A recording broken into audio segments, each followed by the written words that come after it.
Buenos días, queridos oyentes. Comenzamos con el programa de hoy, en el que, como ya sabéis, cada mañana hablamos de un tema diferente sobre la educación de los más pequeños y de los más jóvenes. El programa de hoy va a ser muy interesante porque tenemos unas invitadas muy especiales, como son la psicóloga Rocío Novella, la directora del Colegio Inmaculada Jesuitas, Alba Fernández, la pedagoga Marga Espinosa y la psiquiatra infantil Rosa María Corbí. Hoy vamos a hablar sobre un tema muy especial y muy hablado a lo largo de la historia, y es la relación profesor-alumno. Como ya sabemos, el aula es sin duda el medio fundamental donde el docente despliega sus recursos personales y didácticos para cumplir con su labor, que tiene como eje medular la relación con el alumno. Y como toda relación humana, posee unas características implícitas y explícitas que le imprimen un sello y dinámica particular. De hecho, la relación profesor-alumno en el aula presenta algunas configuraciones que la hacen especialmente diferente de cualquier otra relación interpersonal. Y la pregunta que os lanzo a los que estáis escuchándonos y a vosotras es: ¿cómo pensáis que debería ser la relación profesor-alumno? ¿Se puede comparar esta relación en educación infantil con las que se dan en primaria o secundaria? Contadnos. Buenos días. Como directora de un centro en el que se enseña tanto educación infantil como primaria, pienso que la relación entre profesor-alumno es un factor fundamental en la educación de niños y niñas, ya que de ella puede derivar nada más y nada menos que su éxito o fracaso escolar. Si un maestro tiene buena relación con cada uno de sus alumnos, probablemente estos consigan mayores calificaciones y potencien su motivación a la vez que su autoestima. Sin embargo, si un profesor potencia una mala relación con sus alumnos y no deja de repetirles sus errores en vez de acentuar las cosas que hacen bien, al final estos terminarán por sacar peores notas, desmotivándose en cuanto a la asignatura e incluso su autoestima se verá afectada. En mi opinión, hay dos cosas que un profesor nunca debe hacer: evaluar públicamente al alumno y comunicarle sus bajas expectativas en cuanto a él. Lo que me recuerda a una película francesa que siempre ponemos a nuestros alumnos y que considero muy interesante. Se llama La clase y es del director Laurent Cantet, en la cual el profesor hace todo lo que un buen profesor nunca debería hacer en un aula. Sí, perdona que te interrumpa, pero me ha llamado mucho la atención que hayas mencionado esta película, ya que como psicóloga también la utilizo frecuentemente en las aulas para que los alumnos contemplen este tema. La principal intención con la utilización de esta película es que sirva como punto de partida para abordar el tema del papel de la escuela en nuestra sociedad multicultural y los cambios que debemos afrontar tanto familias, profesorado como alumnado, para que la propia institución escolar fortalezca su papel socializador y formador en el marco de la construcción de la convivencia desde criterios democráticos, sabiendo que el respeto como valor es la clave para avanzar en la mejora de las relaciones y en la construcción del clima escolar. Pues perfecto. Cuéntanos tu experiencia. Pues mirad, con los alumnos me gusta tratar, en primer lugar, el tema de cómo los profesores se crean expectativas sobre los alumnos a partir de las experiencias de otros profesores, como ocurre al comienzo de la película. Pienso que la representación que tiene un profesor de sus alumnos, lo que piensa y espera de ellos, las intenciones y capacidades que les atribuye, pueden llegar en ocasiones a modificar el comportamiento, el esfuerzo y el rendimiento real de los alumnos en el aula. Habitualmente, nuestras reacciones y comportamientos ante otras personas están mediatizadas por la percepción y representación que tenemos ante ellas, y esto también ocurre dentro del ámbito educativo. De igual forma, las representaciones y expectativas del profesor sobre sus alumnos pueden modificar su actividad en el aula y su comportamiento, y actitud y su relación con los escolares. Esta variación en la relación profesor-alumno influye de una manera muy significativa en el proceso enseñanza-aprendizaje y repercute y condiciona indirectamente en el comportamiento, esfuerzo y rendimiento del alumno.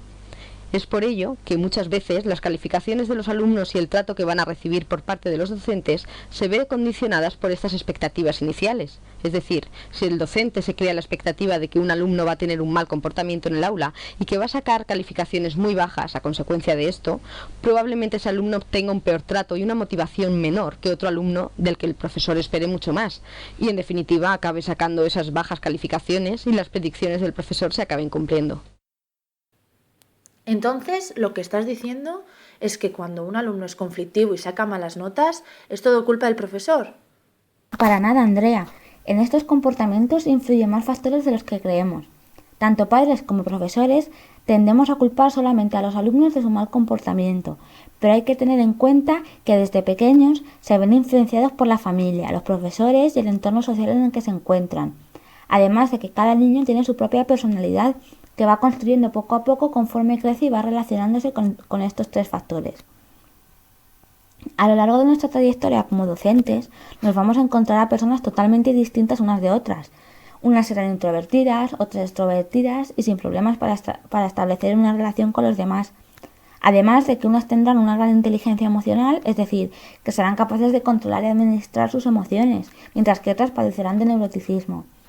Por lo tanto, el profesor debe comprender todas estas situaciones y adaptarse a todos y cada uno de sus alumnos individualmente. Por ejemplo, en la clase, el profesor realiza una reunión con cada uno de los padres y madres de sus alumnos para informarles de cómo va su hijo en clase y preguntarles acerca de su vida en el hogar. Además, al final de la película pregunta uno por uno a sus alumnos qué es lo que han aprendido durante el curso para descubrir el autoconcepto que cada uno tiene. Sí, estoy de acuerdo con lo que dice Alba. El papel de la familia es muy importante en la etapa escolar. En la película La clase podemos apreciar la opinión positiva que tienen de sus hijos las familias entrevistadas, que es muy diferente a la que tiene el profesor. Podemos citar como ejemplo a la madre de Sulimán, que tiene un alto concepto de su hijo y lo defiende frente a la crítica negativa del profesor, diciendo que es un buen chico, que ayuda en las tareas domésticas, friega los platos, se ocupa de sus hermanos y los cuida. Durante toda la entrevista con el profesor, la madre de Sulimán se mantiene seria y firme en sus convicciones. La crítica que establece el profesor no está dentro de los parámetros de conducta adecuada que mantiene su hijo en casa. Son unos momentos de gran dureza porque el hijo es el encargado de traducir a la madre las afirmaciones de su profesor acerca de él y al mismo tiempo traduce los pensamientos de su madre, la opinión positiva de la madre acerca de la personalidad y la actitud de su hijo en el hogar. Se produce un enfrentamiento de ideas entre el profesor y la madre, pero no se manifiesta en un intercambio de gritos, sino que hay un gran autocontrol por parte de la madre y de su hijo ante el profesor. Y en el profesor hay momentos en que notamos una cierta incertidumbre o perplejidad al escuchar los comentarios positivos de la actitud y conducta de Sulimán en el ámbito familiar. La madre tiene una gran firmeza en sus convicciones. Sulimán muestra una actitud de apertura de sus sentimientos hacia la familia por medio de la traducción del diálogo de la madre, frente a la actitud individualista y egocéntrica que muestra en clase frente al profesor y a sus compañeros. Esto que acaba de decir la psiquiatra infantil Rosa María Corbí lo podríamos relacionar con la motivación en las escuelas, ¿no? Por el hecho de que es muy impactante que un chico sea un 10 como hijo y luego en la escuela sea todo lo contrario. ¿No habrá un problema o una falta de motivación? ¿Qué tipo de motivación creéis que se debería aplicar en las escuelas? Pero esperad, no me contéis todavía. Vamos a hacer un pequeño descanso y enseguida volvemos.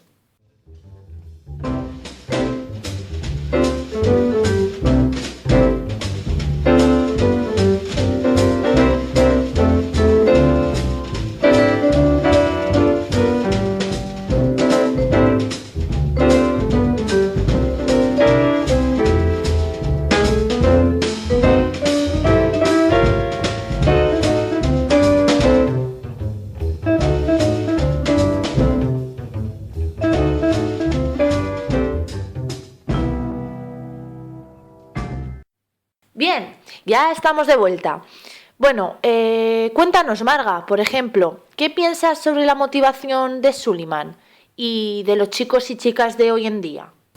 Yo creo que en algunos casos los estudiantes no se encuentran lo suficientemente motivados en la escuela, porque cada uno es diferente y no se suele atender a las diferencias individuales. Este es un claro ejemplo en Sulimán, que tiene la capacidad creativa muy desarrollada, por el hecho de elaborar unas fotografías de gran calidad como parte de una tarea escolar. Y hasta el momento ningún profesor había descubierto esa faceta en él, y ni siquiera él mismo sabía que la tenía. Los estudios que contemplan las diferencias individuales son muy escasos, y los existentes pues se centran mayoritariamente en el poder del yo mismo. Esto, lógicamente, influye en todas las esferas, por lo que las personas más dispuestas al cambio son las de mayor autoeficacia. De forma similar, las personas con locus de control interno ante el estrés utilizan estrategias de afrontamiento, buscar alternativas y además desarrollan mayor disposición proactiva. Exacto, Marga. Este tema me parece muy interesante porque, basándonos en la película, podemos apreciar cómo Suleiman reduce el estrés que le produce la escuela por medio de la actividad creativa de la fotografía. A su profesor le gustan dichas fotografías y sus compañeros las contemplan y las elogian.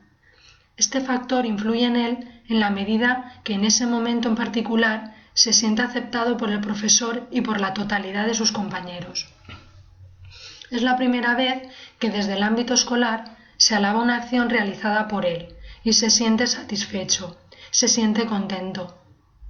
Esto es algo muy positivo para el alumno, pues está siendo valorado por la totalidad de la clase y es un factor que le podría crear una motivación intrínseca personal en otras situaciones escolares similares en el futuro. Pienso que la motivación escolar, en general, puede partir del profesor en un principio, pero sobre todo de uno mismo, del alumno mismo en su individualidad en un momento dado, en cualquier actividad planteada por el profesor, y que él se sienta capaz de llevarla a cabo con éxito. Y ese éxito debe ser sobre todo personal, basado en la autoconfianza de uno mismo, como le ocurre a Suleiman cuando se ve capaz de realizar una labor confiando en sus dotes personales creativas que hasta ahora estaban latentes en él, pero nunca se habían manifestado realmente frente a la colectividad escolar. Exacto. La actividad creativa en Suleiman representa una emoción positiva que le hace sentirse feliz frente a sus compañeros y mostrarse más proactivo. El estudio de las emociones ha resurgido con fuerza en el ámbito de la psicología en las 2 últimas décadas, enfatizando el papel que las emociones positivas pueden tener en el bienestar y en los procesos de adaptación, al influenciar las relaciones individuales y el procesamiento de la información contextual que realizan las personas. En este ámbito donde el concepto de la felicidad alcanza su máxima representación. Además, es necesaria una motivación intrínseca principalmente, que como bien sabéis es aquella que permite adquirir una motivación personal y lleva ante todo a obtener una creatividad. Entonces, con todo esto que me habéis dicho, ¿creéis que en España se motiva lo suficiente a los alumnos? Pues bien, yo creo que tengo el privilegio de poder decir que en mi colegio se intenta motivar a los alumnos todo lo posible, porque creemos que así mejorará su rendimiento. Y en efecto, así es, por lo que seguiremos haciéndolo.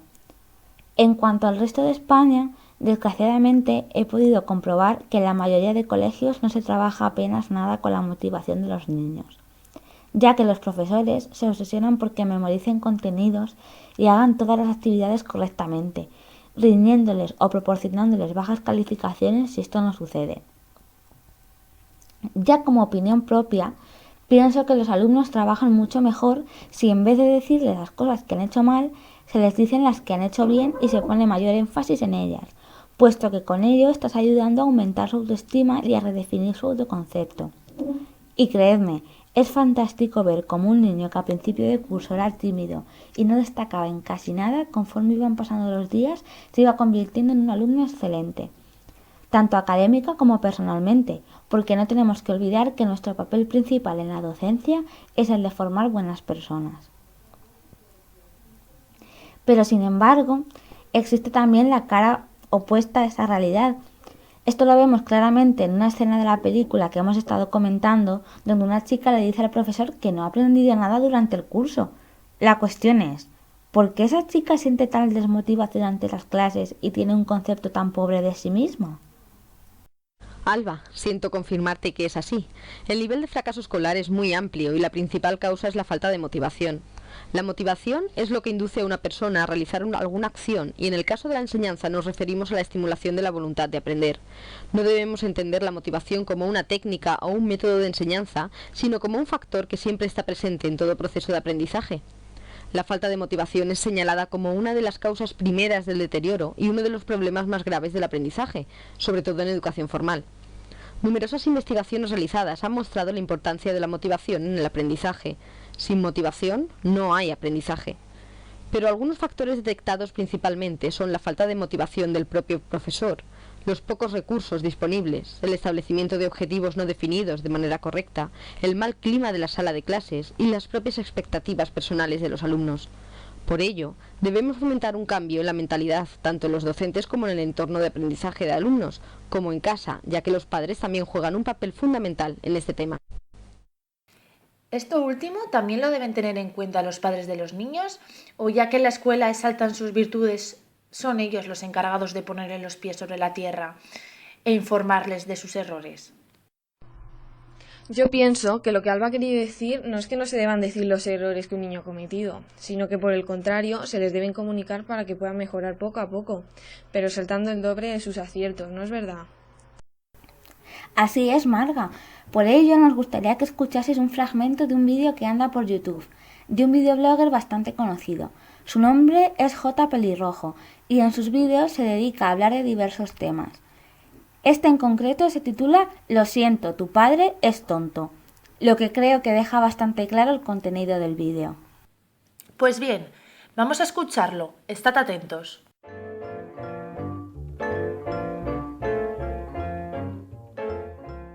Si hiciésemos bien las cosas, en este mundo habría que aprobar un examen para, número 1, tener derecho a voto, y número 2, ser padre. ¡Buenas! Esta es la intro de J. Pelirrojo. ¿Qué pasa, rutilófilos? Bienvenidos un lunes más a mi canal principal. El tema de esta semana me vino así a bote pronto el otro día en el parque. Allí, aparte de encontrar a un montón de gente patinando o aprendiendo a patinar, puedes encontrar a un montón de niños, por ejemplo, aprendiendo a montar en bici. Y fue allí donde vi algo que dije, tengo que hacer un vídeo sobre esto. El caso es que había un padre enseñando a montar en bici a su hijo. Y diremos enseñando entre comillas. La imagen que me vi obligado a ver fue un niño encima de la bici con cara tal que así, y un padre al lado suyo agarrándole fuerte con la mano así chillando. ¡Pero es que no te das cuenta porque lo sigues pedaleando, por Dios! Una imagen de verdad horrorosa. El niño casi a punto de llorar, pero estaba como intentando forzarse por no llorar, agarrando la bici intentando poner la mayor distancia posible entre su cara y su padre, medio cerrando los ojos, y el padre ahí agarrándole y chillándole con la mano así como levantada como si le fuese a zurrar. Y teniendo en cuenta la expresión del niño, probablemente no sería la primera vez que se encontraba en una situación parecida. El padre estaba supuestamente intentando enseñarle a montar en bici y lo estaba haciendo gritándole, asustándole, zarandeándole de malas maneras. Yo desde luego lo estaba pasando mal, pero especialmente por el niño, porque se veía que el niño estaba sufriendo. Aprendiendo a montar en bici, que se supone que es algo que debería ser divertido. Pero ¿no os dais cuenta, queridos padres, que enseñáis de esa manera a vuestros hijos? Que así lo único que va a hacer, si es que consigue alguna vez aprender a montar en bici, va a ser odiar la dichosa bici. Si el niño tiene asociado que montar en bici es malo, número 1, probablemente tarde más en aprender a montar en bici porque le tiene miedo. Y número 2, aunque consiga montar en bici, lo va a tener asociado a que pasa un mal rato y no va a querer montar en bici, así que... Pero no solo esto, sino que los niños que son enseñados a base de miedo de esta manera, probablemente se achanten delante de su padre porque están asustados, tienen miedo, etc. Pero aprenden que el respeto y la educación se gana de esa forma. Y por lo tanto serán probablemente los que en el colegio, frente a otros niños más pequeños o cosas así, se pongan así de violentos con ellos para imponer lo que ellos piensan que es correcto o les apetezca en ese momento. Vamos, que es una manera increíblemente buena para crear bullies en el futuro. Enhorabuena. Porque sí, los niños que suelen ser educados así acaban de esa manera o sencillamente convirtiéndose en lo más introvertidos e insociables del mundo y quedándose ahí escondidos en una esquina intentando que nadie les vea. Enhorabuena, padre estúpido que intenta educar a su hijo. De verdad que me dan ganas de ir al niño y decirle, no te preocupes, estate tranquilo, no es problema tuyo, es que tu padre es tonto. Se ha demostrado ya por muchísimos psicólogos que es mucho mejor el reforzar las cosas bien hechas con un premio y cosas así que no el castigar cuando se hace algo mal. Refuerza lo positivo, cada vez que haga algo bueno, dale cariño, apláudele, hazlo bien, etc. No al revés. Al revés, no vas a conseguir los mismos resultados. De hecho, ese mismo día en el mismo parque vi a un padre que estaba todo el rato diciéndole las cosas buenas que hacía su hijo. El niño la verdad es que no era muy bueno con la bici y bueno, si llegaba a dar medio metro de distancia él solo, era, vamos, una locura. Pero aún así el padre estaba en plan de ¡toma, mira! ¡Ya medio metro tú solo! ¡Wow! ¡Genial! ¡Qué bien vas! Un rato más tarde el niño estaba montando por sí solo en bicicleta. Todo el rato. Tardó un tiempecillo, ¡ey! Pero ya estaba felizmente montando en bicicleta y el padre súper orgulloso de él. Mientras el otro padre enfadado con el hijo asustado se fueron al final y el niño no sabía montar en bici.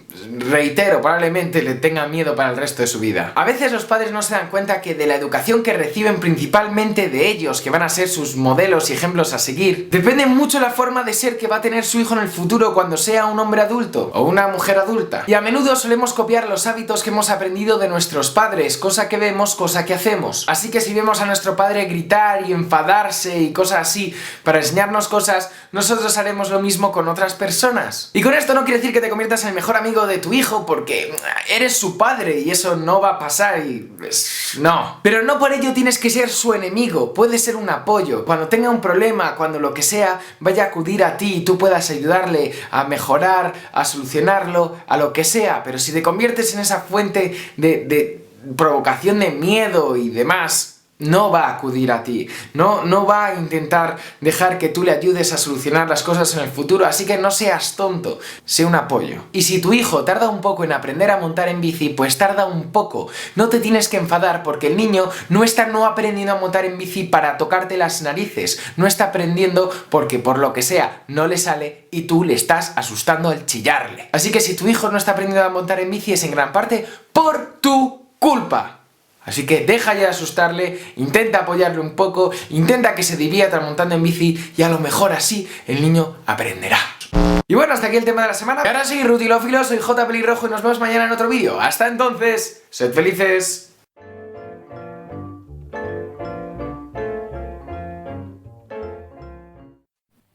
Bien, ¿qué os ha parecido?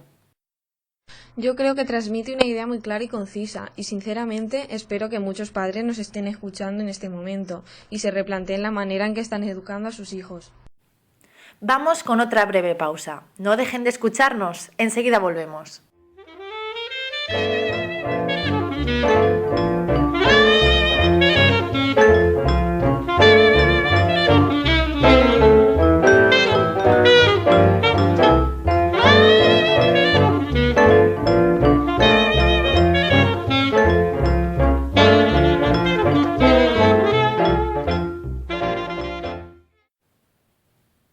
Ya estamos de vuelta. Os iba a decir que otro de los temas que más controversia está causando es el tipo de clima que debe darse en el aula y entre profesores. ¿Qué nos podéis aportar? ¿Pensáis que debe ser un clima de confianza entre profesores y alumnos o, por el contrario, se debe mantener una distancia entre ambos? ¿Y qué opináis en cuanto al clima del aula de la película de la clase? ¿Es un clima adecuado? Claramente, se debe conseguir un equilibrio. Quiero decir con esto que en una relación entre profesor-alumno no debe haber un exceso de confianza ni un exceso de frialdad. Debe haber un punto medio, donde los niños se sientan queridos y a gusto en su clase, pero a la vez sepan que a la profesora hay que hacerle caso y respetarla. En las aulas el clima debe ser perfecto y esto depende principalmente de la profesora, por lo que tendrá que tener claro todos los puntos necesarios para tener un buen clima en su aula. Pero más allá de transmitir conocimientos, de una buena disposición, el profesor es la clave para una buena relación. No solo hay que pensar en qué hacer para que el alumno llegue a un buen final en el ámbito de la educación, sino que hay que empezar también por quererlos, porque cuando uno quiere, pone lo mejor de sí en esa persona y la persona querida también da lo mejor de sí, logrando esos resultados espectaculares. Exacto, Rocío. En la clase vemos, por ejemplo, un exceso claro de confianza por parte de los alumnos para con el profesor. No muestran ningún respeto hacia él y cualquier tema termina en burlas, lo que genera claramente un clima inestable en el que los propios alumnos acaban adueñándose del transcurso de la clase. Incluso da la impresión de que en ocasiones el profesor parece tenerles miedo o no saber muy bien cómo tratar la situación que se está dando en su aula. Un clarísimo ejemplo de esto que acaba de decir lo podemos encontrar en la escena en que el Consejo de Disciplina del centro decide expulsar a Sulimán. ¿No es cierto? Es decir, llega un momento en que al profesor la situación se le escapa completamente de las manos, llegando incluso a ser acorralado en el patio por sus alumnos. Menuda situación, ¿no? ¿Qué opináis de esta forma de comportamiento por parte de los alumnos? Pues bien, no la aplaudo, obviamente, pero creo que estaban intentando defender una buena causa. Suleiman iba a ser devuelto a su país por una rabieta, que todo hay que decirlo, había propiciado el propio profesor, y sus compañeros no veían nada justo a la decisión tomada por el Consejo de Disciplina, que a mi parecer, en muchas ocasiones, demasiadas tal vez, los deja desatendidos para centrarse en problemas tan simples como la subida del precio en la máquina de café del centro. Desde mi punto de vista, los alumnos reflejan bastante rebeldía ante el profesor debido a que proceden de familias con un nivel adquisitivo bajo, y ello redunda en problemas de tipo económico en sus hogares, por lo que les falta una atención e interés verdaderos por los temas que se tratan en clase. No obstante, el profesor no tiene el autocontrol necesario para vencer las situaciones conflictivas que se le presentan, y esto le perjudica de cara a toda la clase. Recordemos la escena en la que se dirige a dos alumnas con un apelativo muy vulgar y de mal gusto. Las dos chicas se sienten dolidas ante tal apelativo y le muestran su disconformidad al profesor. El exceso de confianza de los alumnos redunda en que conforme avanza el curso, el profesor se toma un exceso de libertad hacia toda la clase en general, llegando incluso a apelativos fuera de lugar que reflejan la pérdida de control por parte del profesor. Las chicas tienen un autoconcepto y una autoestima buenos de ellas mismas, muy diferente al que el profesor tiene acerca de las dos o de otros alumnos. Un buen profesor debe saber estar en todo momento y nunca debe faltarle el respeto mediante palabras, gritos o actos a sus alumnos. Llegados a este punto y tomando esto como conclusión, damos por finalizado el programa de hoy. Esperamos que hayan sido de su agrado y recuerden, educa a los niños y no será necesario castigar a los hombres.